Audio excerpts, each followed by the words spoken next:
Hi friends, ಇವತ್ತಿನ video ಮೂಲಕ ರಸ ರೈಸ್ ಯಾವ ರೀತಿ ಮಾಡೋದು ಅಂತಂದ್ಬಿಟ್ಟು ತೋರಿಸ್ಕೊಡ್ತಾ ಇದ್ದೀನಿ. ಕೆಮ್ಮು ನೆಗಡಿ ಇದ್ದಾಗ ಬಾಯಿಗೆ ರುಚಿ ರುಚಿಯಾಗಿ ಏನಾದರೂ ತಿನ್ನಬೇಕು ಅಂತ ಅನ್ನಿಸ್ದಾಗ ಲಂಚ್ಗೆ ಈ ರೀತಿ ಸಿಂಪಲ್ಲಾಗಿ ರಸ ರೈಸ್ನ ಒಂದ್ಸಲ ಟ್ರೈ ಮಾಡಿ ನೋಡಿ, ತುಂಬಾ ಚೆನ್ನಾಗಿರುತ್ತೆ. ಸೊ ಈ ರಸ ರೈಸ್ ಜೊತೆಗೆ ಕಾಂಬಿನೇಷನ್ ಆಗಿ ಆಲೂಗಡ್ಡೆ ಮಸಾಲೆ ಫ್ರೈನ ಸಹ ತೋರಿಸ್ಕೊಡ್ತಾ ಇದ್ದೀನಿ. ಸೊ ಬನ್ನಿ ಇವಾಗ ಲೇಟ್ ಮಾಡ್ದಿರಾ ಈ ರಸ ರೈಸ್ ಹಾಗೆಯೇ ಆಲೂಗಡ್ಡೆ ಮಸಾಲೆ ಫ್ರೈ ಯಾವ ರೀತಿ ಮಾಡೋದು ಅಂತಂದ್ಬಿಟ್ಟು ನೋಡೋಣ. ನಾನಿಲ್ಲಿ ಚಿಕ್ಕ ಕಪ್ಪಲ್ಲಿ 1 ಕಪ್ ಆಗುವಷ್ಟು ಅಕ್ಕಿ ಹಾಕ್ಕೊತಾ ಇದ್ದೀನಿ. 1 ಕಪ್ ಅಕ್ಕಿ ಬಂದು 100 ಗ್ರಾಮ್ ಆಗುವಷ್ಟು ಆಗುತ್ತೆ. ಸೊ ಯಾವ ಕಪ್ಪಲ್ಲಿ ಅಕ್ಕಿ ತಗೊಂಡಿದ್ದೀರೋ ಅದೇ ಕಪ್ಪಲ್ಲಿ 1/4 ಕಪ್ ಆಗುವಷ್ಟು ತೊಗರಿಬೇಳೆ ಹಾಕ್ಕೊತಾ ಇದ್ದೀನಿ. ಈಗ ಅಕ್ಕಿ ತೊಗರಿಬೇಳೆ ಮುಳುಗೋಷ್ಟು ನೀರನ್ನು ಸೇರಿಸ್ಕೊಂಡು 1-2 ರಿಂದ 3 ಸಲ ನೀಟಾಗಿ ವಾಶ್ ಮಾಡ್ಕೋಬೇಕು.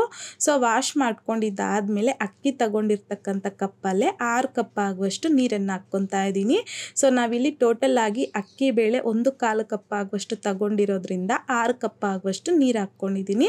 ಸೊ ಈಗ ನೀರು ಹಾಕಿದ್ದಾದಮೇಲೆ ಒಂದು 10 ನಿಮಿಷ ನೆನೆಸ್ಕೋಬೇಕು. ಪಕ್ಕಕ್ಕೆ ಇಟ್ಕೊಂಡು ರಸ ಪುಡಿಗೋಸ್ಕರ ನಾನಿಲ್ಲಿ ಚಿಕ್ಕ ಮಿಕ್ಸಿ ಜಾರಲ್ಗೆ 1 ಟೀ ಸ್ಪೂನ್ ಆಗುವಷ್ಟು ಜೀರಿಗೆ, ಅರ್ಧ ಟೀ ಸ್ಪೂನ್ ಆಗುವಷ್ಟು ಕರಿಮೆಣಸು, ಅರ್ಧ ಟೀ ಸ್ಪೂನ್ ಆಗುವಷ್ಟು ಧನಿಯಾ ಕಾಳು, 1 ಚಿಟಿಕೆ ಆಗುವಷ್ಟು ಮಾತ್ರ ಮೆಂತ್ಯ, ಒಂದು 3 ಒಣಮೆಣಸಿನ್ಕಾಯಿ, ಒಂದು 5 ರಿಂದ 6 ಬೆಳ್ಳುಳ್ಳಿನ ಸಿಪ್ಪೆ ಸಮೇತ ಹಾಕ್ಕೊತಾ ಇದ್ದೀನಿ. ಹಾಕ್ಕೊಂಡಿದ್ದಾದಮೇಲೆ ಮಧ್ಯದಲ್ಲಿ ಮಿಕ್ಸ್ ಮಾಡಿಕೊಂಡು ಸೊ ನೋಡಿ ಈ ರೀತಿಯಾಗಿ ಗ್ರೈಂಡ್ ಮಾಡ್ಕೋಬೇಕು. ಸೊ ಈ ರೀತಿ ರಸ ಪುಡಿನ ರೆಡಿ ಮಾಡ್ಕೊಂಡಿದ್ದಾದಮೇಲೆ ಕುಕ್ಕರಲ್ಗೆ 2 ಟೇಬಲ್ ಸ್ಪೂನ್ ಆಗುವಷ್ಟು ಎಣ್ಣೆ ಹಾಕ್ಕೊತಾ ಇದ್ದೀನಿ. ಎಣ್ಣೆ ಬಿಸಿ ಆಗಿದ್ದಾದಮೇಲೆ ರಸ ಪುಡಿನ ರೆಡಿ ಮಾಡ್ಕೊಂಡ್ರಲ್ವ, ಸೊ ಆ ರಸ ಪುಡಿನ ಹಾಕ್ಕೊಂಡು ಲೋ ಫ್ಲೇಮ್ನಲ್ಲಿ 1-2 ನಿಮಿಷ ಫ್ರೈ ಮಾಡ್ಕೊಂಡಿದ್ದಾದಮೇಲೆ ಒಂದು ದೊಡ್ಡ ಸೈಜಲ್ಲಿರುವಂಥದ್ದು ಟೊಮೊಟೊನ ಈ ರೀತಿ ಸಣ್ಣದಾಗಿ ಕಟ್ ಮಾಡಿಬಿಟ್ಟು ಹಾಕ್ಕೊತಾ ಇದ್ದೀನಿ. ಈಗ ಇದನ್ನು ಅಷ್ಟೇ ಮಿಕ್ಸ್ ಮಾಡ್ಕೊತಾ ಲೋ ಫ್ಲೇಮ್ನಲ್ಲೇ ಸ್ವಲ್ಪ ಹೊತ್ತು ಟೊಮೊಟೊ ಸ್ವಲ್ಪ ಸಾಫ್ಟ್ ಆಗೋವರೆಗೂ ಫ್ರೈ ಮಾಡ್ಕೋಬೇಕು. ಸೊ ನೋಡಿ ಈ ರೀತಿಯಾಗಿ ಫ್ರೈ ಮಾಡ್ಕೊಂಡಿದ್ದಾದಮೇಲೆ ಅಕ್ಕಿ ಬೇಳೆನ ವಾಶ್ ಮಾಡಿಕೊಂಡು ನೆನೆಸಿಟ್ಕೊಂಡಿದ್ರಲ್ವ, ಸೊ ಅದನ್ನು ನೀರು ಸಮೇತ ಹಾಕ್ಕೊತಾ ಇದ್ದೀನಿ. ಈಗ ಇದರಲ್ಗೆ ಒಂದು ಮೀಡಿಯಮ್ ನಿಂಬೆ ಹಣ್ಣಿನ ಸೈಜ್ ಆಗುವಷ್ಟು ಹುಣಸೆಹಣ್ಣನ್ನು ನೀರಲ್ಲಿ ನೆನೆಸ್ಕೊಂಡು 1 ಕಪ್ ಆಗುವಷ್ಟು ಹುಣಸೆಹಣ್ಣಿನ ರಸ ಹಾಕ್ಕೊತಾ ಇದ್ದೀನಿ. ಒಂದು 1/4 ಟೀ ಸ್ಪೂನ್ ಆಗುವಷ್ಟು ಅರಿಶಿನ, ರುಚಿಗೆ ತಕ್ಕಷ್ಟು ಸಾಲ್ಟನ್ನು ಹಾಕ್ಕೊಂಡು ಒಂದ್ಸಲ ಚೆನ್ನಾಗಿ ಮಿಕ್ಸ್ ಮಾಡ್ಕೊಳ್ಳಿ. ಮಿಕ್ಸ್ ಮಾಡ್ಕೊಂಡಿದ್ದಾದಮೇಲೆ ಈ ಟೈಮಲ್ಲಿ ಟೇಸ್ಟ್ ನೋಡ್ಕೊಳ್ಳಿ. ಸಾಲ್ಟು ಹಾಗೆಯೇ ಹುಣಸೆಹಣ್ಣಿನ ರಸ ಏನಾದರೂ ಕಡಿಮೆ ಇದ್ದರೆ ಅಡ್ಜಸ್ಟ್ ಮಾಡಿಕೊಂಡು ಕುಕ್ಕರ್ ಲಿಡ್ನ ಕ್ಲೋಸ್ ಮಾಡಿಕೊಂಡು ಮೀಡಿಯಮ್ ಫ್ಲೇಮ್ನಲ್ಲಿ 2 ವಿಷಲ್ ಬರೋವರೆಗೂ ಬಿಡಬೇಕು.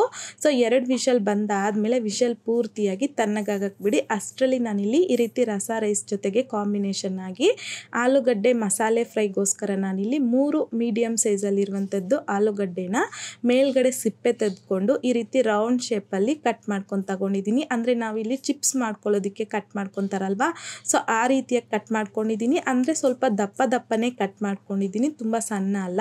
ಸೊ ಈ ರೀತಿ ಕಟ್ ಮಾಡ್ಕೊಂಡಿರ್ತಕ್ಕಂಥ ಆಲೂಗಡ್ಡೆನ ನೀರಲ್ಲಿ ನೀಟಾಗಿ ವಾಶ್ ಮಾಡಿಕೊಂಡು ಈ ರೀತಿಯಾಗಿ ಸ್ಟ್ರೈನರಲ್ಗೆ ತಗೋಬೇಕು. ಸ್ಟ್ರೈನರಲ್ಗೆ ತಗೊಂಡಿದ್ದಾದಮೇಲೆ ಒಂದು 5 ನಿಮಿಷ ಪಕ್ಕಕ್ಕೆ ಇಟ್ಕೊಳ್ಳಿ. ಸೊ ಈಗ ನಾನಿಲ್ಲಿ ಪ್ಯಾನಲ್ಗೆ 2 ಟೇಬಲ್ ಸ್ಪೂನ್ ಆಗುವಷ್ಟು ಎಣ್ಣೆ ಹಾಕ್ಕೊತಾ ಇದ್ದೀನಿ. ಎಣ್ಣೆ ಸ್ವಲ್ಪ ಬಿಸಿ ಆಗಿದ್ದಾದಮೇಲೆ 1/4 ಟೀ ಸ್ಪೂನ್ ಆಗುವಷ್ಟು ಸಾಸಿವೆ, 1/4 ಟೀ ಸ್ಪೂನ್ ಆಗುವಷ್ಟು ಜೀರಿಗೆ ಹಾಕ್ಕೊತಾ ಇದ್ದೀನಿ. ಸಾಸಿವೆ ಸಿಡ್ದಾದಮೇಲೆ ಆಲೂಗಡ್ಡೆನ ಕಟ್ ಮಾಡಿ ಇಟ್ಕೊಂಡಿದ್ರಲ್ವ, ಸೊ ಅದನ್ನು ಹಾಕ್ಕೊಂಡು ಜಸ್ಟ್ ಒಂದ್ಸಲ ಈ ರೀತಿ ಎಣ್ಣೆಯಲ್ಲಿ ಮಿಕ್ಸ್ ಮಾಡ್ಕೊಂಡಿದ್ದಾದಮೇಲೆ ಒಂದು 1/4 ಟೀ ಸ್ಪೂನ್ ಆಗುವಷ್ಟು ಅರಿಶಿನ, ರುಚಿಗೆ ತಕ್ಕಷ್ಟು ಸಾಲ್ಟನ್ನು ಹಾಕ್ಕೊತಾ ಇದ್ದೀನಿ. ಹಾಕ್ಕೊಂಡಿದ್ದಾದಮೇಲೆ ಮಿಕ್ಸ್ ಮಾಡ್ಕೊತಾ ಲೋ ಟು ಮೀಡಿಯಮ್ ಫ್ಲೇಮ್ನಲ್ಲಿ ಈ ಆಲೂಗಡ್ಡೆನ ಒಂದು 50% ಆಗುವಷ್ಟು ಫ್ರೈ ಮಾಡ್ಕೋಬೇಕು. ಸೊ ಮಧ್ಯದಲ್ಲಿ ಈ ರೀತಿಯಾಗಿ ತಿರುಗಿಸ್ಕೊತಾ 2 ಕಡೆನೂ ಆಲೂಗಡ್ಡೆನ ಚೆನ್ನಾಗಿ ಫ್ರೈ ಮಾಡ್ಕೋಬೇಕು. ಸೊ ಈ ರೀತಿಯಾಗಿ ಫ್ರೈ ಮಾಡ್ಕೊತಿರೋವಾಗ ಇದ್ರಲ್ಗೆ ಒಂದು 4 ರಿಂದ 5 ಬೆಳ್ಳುಳ್ಳಿನ ಸಿಪ್ಪೆ ಸಮೇತ ಕ್ರಷ್ ಮಾಡಿಬಿಟ್ಟು ಹಾಕ್ಕೊತಾ ಇದ್ದೀನಿ. ಕರಿಬೇವನ್ನು ಸಹ ಹಾಕ್ಕೊಂಡು ಮಿಕ್ಸ್ ಮಾಡ್ಕೊತಾ ಕರಿಬೇವು ಕ್ರಿಸ್ಪಿ ಆಗೋವರೆಗೂ ಫ್ರೈ ಮಾಡ್ಕೋಬೇಕು. ಸೊ ಒಂದು ಆಲೂಗಡ್ಡೆನ ಈ ರೀತಿ ಕಟ್ ಮಾಡಿ ನೋಡಿದಾಗ ಈಸಿಯಾಗಿ ಕಟ್ ಆಗಿಬಿಡಬೇಕು. ಸೊ ಈ ರೀತಿ ಫ್ರೈ ಮಾಡ್ಕೊಂಡಿದ್ದಾದಮೇಲೆ ಇದರಲ್ಗೆ 1 ಟೀ ಸ್ಪೂನ್ ಆಗುವಷ್ಟು ಧನಿಯಾ ಪೌಡರ್, 1 ಟೀ ಸ್ಪೂನ್ ಆಗುವಷ್ಟು ಚಿಲ್ಲಿ ಪೌಡರ್ನ ಸಹ ಹಾಕ್ಕೊಂಡು ಲೋ ಫ್ಲೇಮ್ನಲ್ಲಿ 1-2 ನಿಮಿಷ ಫ್ರೈ ಮಾಡ್ಕೋಬೇಕು. ಸೊ ಈ ರೀತಿ ಫ್ರೈ ಮಾಡ್ಕೊಂಡಿದ್ದಾದಮೇಲೆ ಫ್ಲೇಮ್ನ ಆಫ್ ಮಾಡ್ಕೊಂಬಿಡಿ. ಸಿಂಪಲ್ಲಾಗಿ ಆಲೂಗಡ್ಡೆ ಮಸಾಲೆ ಫ್ರೈ ರೆಡಿ ಆಗುತ್ತೆ. ಸೊ ಈಗ ಪಕ್ಕಕ್ಕೆ ಇಟ್ಕೊಂಡು ನಾನಿಲ್ಲಿ ವಿಷಲ್ಗೆ ಇಕ್ಕಿದ್ನಲ್ವ, ಸೊ 2 ವಿಷಲ್ ಬಂದಾದಮೇಲೆ ವಿಷಲ್ ಪೂರ್ತಿಯಾಗಿ ತಣ್ಣಗಾಕ್ಬಿಟ್ಟಿದ್ದೆ. ನೋಡಿ ನಮಗಿಲ್ಲಿ ರೈಸು ಹಾಗೆಯೇ ಬೇಳೆ ಅನ್ನೋದು ಪರ್ಫೆಕ್ಟಾಗಿ ಬೆಂದಿದೆ. ಸೊ ಈಗ ಒಂದ್ಸಲ ಚೆನ್ನಾಗಿ ಮಿಕ್ಸ್ ಮಾಡ್ಕೊಳ್ಳಿ. ಒನ್ಸ್ ಈ ರೀತಿ ಮಿಕ್ಸ್ ಮಾಡ್ಕೊಂಡಿದ್ದಾದಮೇಲೆ ಇವಾಗ ಇದಕ್ಕೆ ಸಿಂಪಲ್ಲಾಗಿ ನಾವಿಲ್ಲಿ ಒಗ್ಗರಣೆ ಹಾಕ್ಕೋಬೇಕು. ಹಾಗಾಗಿ ನಾನಿಲ್ಲಿ ಚಿಕ್ಕ ಪ್ಯಾನಲ್ಗೆ 1 ಟೇಬಲ್ ಸ್ಪೂನ್ ಆಗುವಷ್ಟು ತುಪ್ಪ ಹಾಕ್ಕೊತಾ ಇದ್ದೀನಿ. ನೀವು ಇಲ್ಲಿ ತುಪ್ಪ ಬದಲಾಗಿ ಎಣ್ಣೆ ಸಮೇತ ಹಾಕ್ಕೋಬೋದು. ಒಂದು ಅರ್ಧ ಟೀ ಸ್ಪೂನ್ ಆಗುವಷ್ಟು ಸಾಸಿವೆ, ಅರ್ಧ ಟೀ ಸ್ಪೂನ್ ಆಗುವಷ್ಟು ಜೀರಿಗೆ. ಸಾಸಿವೆ ಜೀರಿಗೆ ಸಿಡ್ದಾದ್ಮೇಲೆ ಸ್ವಲ್ಪ ಹಿಂಗು, ಕರಿಬೇವು, ಒಂದೆರಡು ಒಣಮೆಣಸಿನ್ಕಾಯಿ, ಹಾಗೆಯೇ ಒಂದು 4 ರಿಂದ 5 ಬೆಳ್ಳುಳ್ಳಿನ ಸಿಪ್ಪೆ ಸಮೇತ ಕ್ರಷ್ ಮಾಡಿ ಹಾಕ್ಕೊಂಡು ಲೋ ಫ್ಲೇಮ್ನಲ್ಲಿ ಮಿಕ್ಸ್ ಮಾಡ್ಕೊತಾ ಬೆಳ್ಳುಳ್ಳಿ ಸ್ವಲ್ಪ ಲೈಟ್ ಗೋಲ್ಡನ್ ಕಲರ್ ಬರೋವರೆಗೂ ಫ್ರೈ ಮಾಡ್ಕೊಂಡಿದ್ದಾದಮೇಲೆ ಫ್ಲೇಮ್ನ ಆಫ್ ಮಾಡಿಕೊಂಡು ಈ ಒಗ್ಗರಣೆನ ನಾವಿಲ್ಲಿ ರೈಸು ಹಾಗೆಯೇ ಬೇಳೆನ ಕುಕ್ ಮಾಡಿ ಇಟ್ಕೊಂಡಿದ್ರಲ್ವ, ಸೊ ಅದರಲ್ಲಿಗೆ ಹಾಕ್ಕೊತಾ ಇದ್ದೀನಿ. ಜೊತೆಗೆ ಸಣ್ಣದಾಗಿ ಕಟ್ ಮಾಡ್ಕೊಂಡಿರುವಂಥ ಕೊತ್ತಂಬರಿನ ಸಹ ಸ್ವಲ್ಪ ಹಾಕ್ಕೊಂಡು ಈ ರೀತಿಯಾಗಿ ಮಿಕ್ಸ್ ಮಾಡಿಕೊಂಡ್ರೆ ಸಾಕು. ಸೊ ಎಲ್ಲ ಈ ರೀತಿ ಚೆನ್ನಾಗಿ ಮಿಕ್ಸ್ ಮಾಡ್ಕೊಂಡಿದ್ದಾದಮೇಲೆ ನಮಗಿಲ್ಲಿ ತುಂಬಾ ಸಿಂಪಲ್ಲಾಗಿ ರಸ ರೈಸ್ ಅನ್ನೋದು ಬಿಸಿ ಬಿಸಿಯಾಗಿ ರೆಡಿಯಾಗೋಗುತ್ತೆ.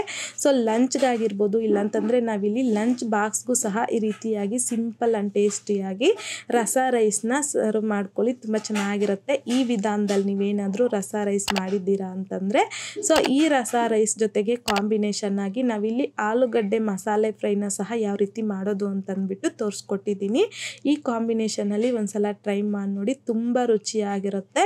ಸೊ ಟ್ರೈ ಮಾಡಿದ್ದಾದಮೇಲೆ ನಿಮಗೂ ಸಹ ಟೇಸ್ಟ್ ಹೇಗೆ ಬಂತಂದ್ಬಿಟ್ಟು ಮರಿದೇ ಕಾಮೆಂಟ್ ಬಾಕ್ಸಲ್ಲಿ ಕಮೆಂಟ್ ಮಾಡಿ, ಲೈಕ್ ಮಾಡಿ, ಹಾಗೆಯೇ ನಿಮ್ಮ ಫ್ರೆಂಡ್ಸ್ ಆ್ಯಂಡ್ ಫ್ಯಾಮಿಲಿ ಜೊತೆಗೆ ಶೇರ್ ಮಾಡಿ.